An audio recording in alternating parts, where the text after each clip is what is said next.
Pada kesempatan kali ini, saya akan menjelaskan materi tentang sistem ekskresi pada manusia. Sistem ekskresi adalah proses pengeluaran zat-zat berupa sisa metabolisme melalui alat atau organ ekskresi.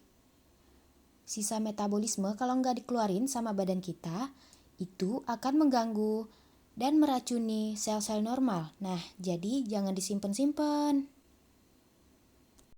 Nah, sekarang karena kita mau masuk ke dalam sistem ekskresi yang lebih dalam, kita kenalan dulu ada beberapa organ ekskresi pada tubuh manusia. Yang pertama ada kulit. Nah, kulit itu mengeluarkan keringat. Nah, selanjutnya adalah paru-paru atau yang sering dikenal sebagai organ pernafasan. Pengeluarannya H2O dan CO2. Selanjutnya ada hati atau hepar. Ditinjau dari ekskresinya adalah urea.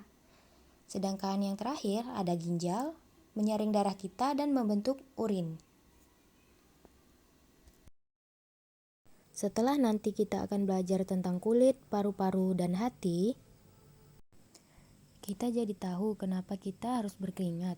Terus kita juga bisa tahu konon katanya urin kita bisa menyuburkan tanaman. Nah, setelah penjelasan berikut ini.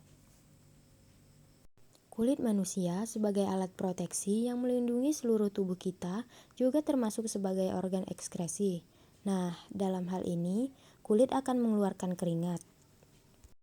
Ternyata, keringat yang sering kita alami seperti saat kita lari atau kegerahan itu terdiri dari air dan garam-garam mineral.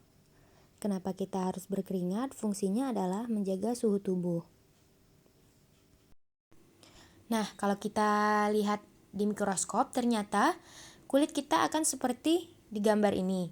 Kulit kita dari atas sampai bawah terbagi menjadi 3 bagian. Yang pertama itu adalah epidermis. Epidermis sendiri berisi epitel-epitel kulit. Yang pertama ada korneum atau biasa disebut kulit ari, itu memiliki lapisan sel kulit mati. Selanjutnya lapisan granulosum. Lapisan granulosum itu mengandung pigmen melanin yang dimana itu sebagai penentu warna kulit. Yang terakhir ada germinativum, adalah tipe sel-sel yang aktif membelah. Turun ke bawah, ini lapisannya tebal, namanya dermis. Disinilah keringat diproduksi. Kelenjar keringat itu berbeda dengan kelenjar minyak. Kalau kelenjar minyak adanya di dekat akar rambut. Sedangkan kalau kelenjar keringat itu tipenya untal-untal, muaranya langsung ke epidermis. Di bagian dermis terdapat pembuluh darah dan sel saraf. Selanjutnya, di bagian yang paling bawah itu terdapat lapisan subkutanea. Di lapisan subkutanea itu terdapat cadangan-cadangan lemak disimpan. Keringat setiap orang diproduksinya beda-beda.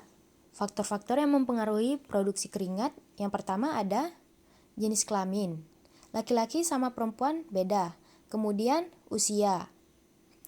Selanjutnya ada kondisi lingkungan. Nah, kenapa kalau lagi dingin kita nggak berkeringat? Tapi kalau panas, wah langsung bercucuran. Dan bisa jadi jenis aktivitas yang kita alami mempengaruhi produksi keringat satu sama lain. Selanjutnya ada hati atau hepar. Hati itu fungsinya ada 2. Yang pertama fungsi umum, mengubah glukosa kalau banyak di badan kita akan menjadi glikogen. Selanjutnya, perombakan eritrosit menjadi pewarna empedu atau yang disebut biliverdin dan pewarna urin dan feses yang disebut bilirubin. Selanjutnya, fungsi umum dari hati itu sebagai menetralisir racun. Nah, tadi kan fungsi umum dari hati. Nah, sekarang fungsi khusus dari hati sebagai sistem ekskresi. Fungsinya adalah perombakan kelebihan protein melalui siklus ornitin. Nah, ini ditampilkan secara sekilas protein yang kebanyakan di badan kita menjadi urea. Nah, maka dari itu, konon disebut-sebut urin kita bisa menyuburkan tanaman karena di dalam urin kita itu terdapat urea. Paru-paru. Paru-paru bisa digolongkan ke dalam organ sistem respirasi. Sistem respirasi itu untuk menghirup oksigen. Dan bisa juga paru-paru dimasukkan ke dalam sistem ekskresi. pengeluaran CO2, dan uap air dari sisa respirasi. Selanjutnya adalah ginjal. Tubuh kita memiliki dua ginjal yang berbentuk seperti kacang merah.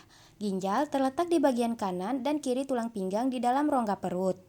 Letak ginjal kanan lebih rendah dari ginjal kiri karena ginjal kanan harus berbagi tempat dengan hati di bagian atasnya. Dan seperti inilah posisi ginjal yang terhubung dengan organ lainnya di dalam tubuh. Ginjal terhubung dengan saluran urin atau ureter. Kemudian ada kantung kemih dan ada saluran akhir uretra. Struktur penyusun ginjal terdiri dari korteks, medula, kaliks, kapsul fibrosus, pelvis renalis, dan ureter. Ginjal tersambung langsung dengan pembuluh vena dan arteri. Secara umum, ginjal dibagi menjadi 3 bagian utama, yaitu 1. Korteks, yang dalamnya terdapat nefron. Kedua, medula, terdiri dari tubulus, cortontus, dan collectifus. Yang ketiga, pelvis renalis. Pada 1 unit ginjal manusia, terdapat 1 juta nefron. Nefron merupakan unit fungsional dan struktural terkecil dalam sistem ekskresi pada ginjal. Setiap nefron terdiri atas badan Malpighi dan saluran nefron. Badan Malpighi mengandung glomerulus yang diselubungi kapsul Bowman. Glomerulus memiliki bentuk seperti anyaman, pembuluh darah untuk menyaring darah. Kemudian, saluran nefron terdiri dari tubulus proksimal, lengkung Henle, dan tubulus distal. Juga ada pembuluh-pembuluh darah yang disebut tubulus collectifus. Proses pembentukan urin. Di ginjal diawali dengan proses penyaringan zat sisa beracun atau disebut filtrasi. Filtrasi menghasilkan urin primer yang mengandung glukosa, asam amino, air, dan garam mineral. Selanjutnya, terjadi proses reabsorpsi atau penyerapan kembali zat-zat yang masih diperlukan, seperti air, glukosa, asam amino, ion natrium, kalium, kalsium, dan klorida. Proses ini menghasilkan urin sekunder.